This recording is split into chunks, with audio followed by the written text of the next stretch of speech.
সমুদ্রের মাঝে হঠাৎই এক ভয়ঙ্কর দানবীয় হাঙরের দেখা পায় কয়েকজন মানুষ। হাঙরটা ধীরে ধীরে তাদের নৌকার দিকে এগিয়ে আসছিল। সবাই যখন আতঙ্কে চিৎকার করছে তখনই একজন সাহস করে বিস্ফোরক বাঁধা একটি হারপুন হাঙরের দিকে ছুড়ে মারে।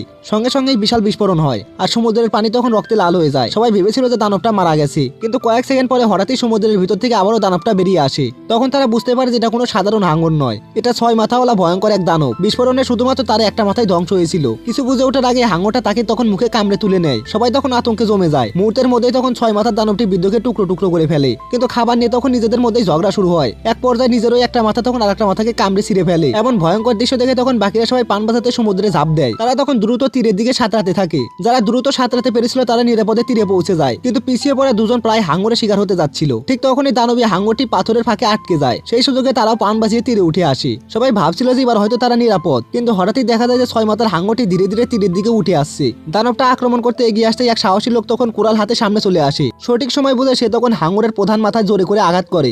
এক আঘাতেই তখন মাথাটা শরীর থেকে আলাদা হয়ে যায়।